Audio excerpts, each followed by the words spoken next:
আসেন আজকে আমরা দেখি যে বাংলাদেশের ভিতর দিয়ে ইন্ডিয়াকে আমরা কতগুলা রেল, তারপরে হচ্ছে রোড, মানে যেখান দিয়ে ট্রাক বাস এগুলো ঢুকতে পারবে, এগুলো কতগুলো দিয়েছি, প্লাস হচ্ছে আমাদের নদীগুলোও তারা ব্যবহার করে। এখন সবচেয়ে মজার বিষয় হচ্ছে যে আমরা ইন্ডিয়ারে এত পরিমাণে সুবিধা দিয়েছি যে ইন্ডিয়ার ভিতর দিয়ে চায়না যাওয়ার জন্য আমাদের কিন্তু কোনো রুট নাই। ইভেন আমরা নেপালেও যোগাযোগ করার জন্য আমাদের কোনো রুট তারা দেয় নাই। ভুটানে যোগাযোগ করার জন্য আমাদের কোনো রুট দেয় নাই। রেল বলেন, নদী বলেন, নদীর কথা কী বলবো, নদী তো আসলে তারা বাদ দিয়ে দিয়েই হচ্ছে বেড়া নির্মাণ করছে। সো জাতি হিসেবে ইন্ডিয়া হচ্ছে একটা স্বার্থপর জাতি। তারা কখনোই আমাদেরকে কিছুই দেয় নাই, শুধু নিছে। আর এটা নেওয়ার জন্য তাদের দালাল শাসক হিসেবে, দিল্লির দাসী হিসেবে পরিচিত শেখ হাসিনাকে বসানো হয়েছে। অর্থাৎ আওয়ামী লীগ হচ্ছে সারা জীবন এই ইন্ডিয়ার দালালি করে আসছে। তারা জনগণের জন্য আসলে কোনোদিন ক্ষমতায় আসে নাই। শেখ হাসিনা আসছে তার পিতার প্রতিশোধ নিতে, এবং সে আমাদেরকে ইন্ডিয়ার কাছে বিক্রি করে দেওয়ার জন্য আসছে, আর এর জন্য আমাদের ইচ্ছা মতো মারপিট করছে। তো যাই হোক, আজকে আমরা জাস্ট দেখি যে কতগুলো এই যে রোড যেগুলো আছে, দেখেন আমি একটু মার্ক করে দিই, আপনার সুবিধা হবে। এই যে রোড কিন্তু সব আপনার রেড মার্ক করা আছে, রেল যেটা সেটা হলুদ মার্ক করা আছে, আবার রিভার যেটা সেটা দেখেন নীল মার্ক করা আছে। এই যে রিভার মানে নদী, নদী এই যে এখান থেকে শুরু হচ্ছে, এ একটা আছে, এ একটা আছে, এ একটা আছে, এখানে আছে। দেখেন কতগুলা এই যে নদীগুলা দেখতে পাচ্ছেন। এখন দেখেন রেল কতগুলো আছে, রেল তো আমাদের অনেকগুলো দিয়েছে। আমাদের ভিতর দিয়ে দেখেন একটা, দুইটা, তিনটা, চারটা, পাঁচটা, ছয়টা, সাতটা। বুঝতে পারছেন? এই যে তারা চিটাগং পোর্টে পৌঁছানোর জন্য তারা আমাদের রেল পথ ব্যবহার করে। তাহলে বুঝেন যেখানে আমরা ঠিকঠাক মতো রেল স্টেশনে গিয়ে বসে থাকি, এই আপনারা যে রেলগুলো লেট হয়, কী কারণে লেট হয়? কারণ ইন্ডিয়ান রেলগুলোকে তারা সবার আগে যাইতে দেয়, আর বাংলাদেশি রেল পড়ে থাকে, তোরা পড়ে থাক, তোদের কী দরকার?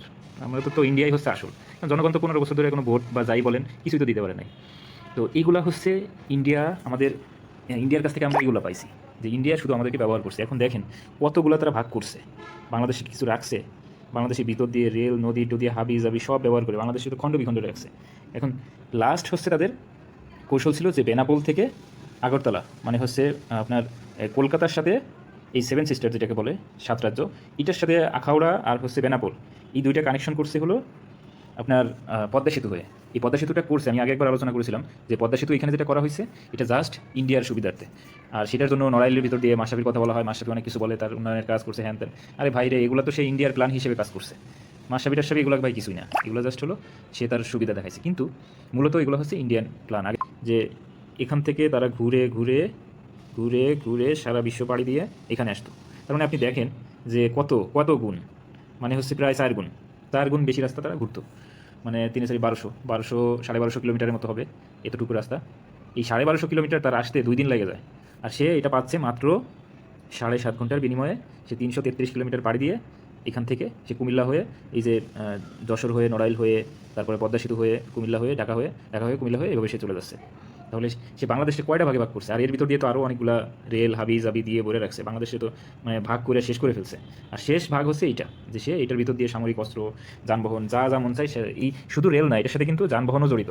এই রোডটা এত সুন্দর করে করছে, আপনারা যারা দেখছেন, করার উদ্দেশ্যই এটা যে বাংলাদেশকে সমান দুইটা ভাগে ভাগ করে রাখছে, দেখছেন?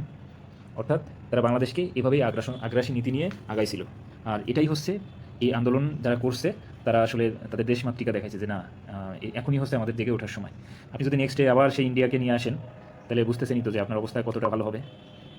সো এইভাবেই আর কি, যে ইন্ডিয়ার আগ্রাসী নীতিগুলো এখন এই নীতিগুলো থমকে পড়ছে। ইন্ডিয়ার আসলে যে ইন্ডিয়ার সাথে পাকিস্তানের সম্পর্ক নাই, চীনের সম্পর্ক নাই, শ্রীলঙ্কার সম্পর্ক নাই, তারপরে মালদ্বীপে খুঁজে পাচ্ছি না, এখন বাংলাদেশেও গেছে। মিয়ানমারের সাথে তো সম্পর্ক থাকবেই না, যখন আপনার জান্তা শাসক পতন ঘটবে, কারণ ওরা জান্তা শাসককেই সাপোর্ট করছে। নেপালের সাথে গেছে। তার মানে ইন্ডিয়া হলো বিশ্বের নাম্বার 1 স্বার্থপর দেশ, যে স্বার্থ ছাড়া কোনো কাজ করে না, যে কাউরেই কিছু দেয় না, সে শুধুই নেয়। সো এইরকম তো গিভ অ্যান্ড টেক না হইলে তো তার সাথে আমার সম্পর্ক রাখা দরকার নাই, সে যেই হোক। স্বামী স্ত্রীর মধ্যেও তো সম্পর্ক হয়, একটা দেওয়া নেওয়ার সম্পর্ক আছে, যদিও অন্যান্য অনেক সম্পর্ক আছে, কিন্তু তারা তো স্বামী স্ত্রীও বলা যায় না।